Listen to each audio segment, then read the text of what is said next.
জীবনে সবাইকে জানাই সুস্বাগতম। তো আজকে নতুন একটা ভিডিও নিয়ে চলে এসেছি, চলো সেই ভিডিওটা দেখা যাক না স্কিপ করে।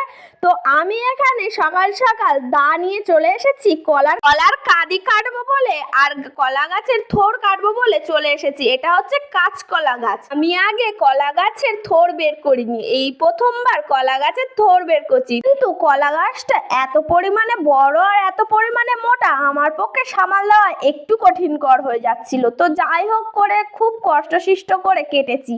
আর কিছুটা ছিল, কাকা বললো তুই ছেড়ে দে, আমিই করে দিচ্ছি। এখন তো ধান চালের কাজ হচ্ছে, তো সবার সময় তো একটু হাতের বাইরে। তো যা হোক করে আমি এইভাবে কেটে দিলাম। আমাকে একটু সাহায্য করলো চন্দ্রা, আমি তো পারি না। ও বলে দিল বৌদি এইভাবে কাটো, দেখবে থোড়টা বেরিয়ে যাবে। তো আমি যা হোক করে থোড় কাটলাম, কিন্তু থোড় কাটতে কাটতে আবার হুমড়িকেও পড়ে গেছি, সেটা স্কিপ করে দিয়েছি। তো ভিডিওটি ভালো লাগলে অবশ্যই লাইক কমেন্ট অ্যান্ড শেয়ার করতে ভুলবেন না যেন। অবশ্যই সাবস্ক্রাইব করবেন। এদিকে থোড় কাটতে কাটতে বেলা গেছে অনেক হয়ে, তার উপরে টাটানি রোদ, সে আমি আর কি বলবো। যা হোক করে তাড়াতাড়ি কেটে নিয়ে দৌড় দিলাম। তার মাঝখানে মিতালি বর্ণালী চলে আসলো, নে নে নে, আমার বড্ড কষ্ট হয়ে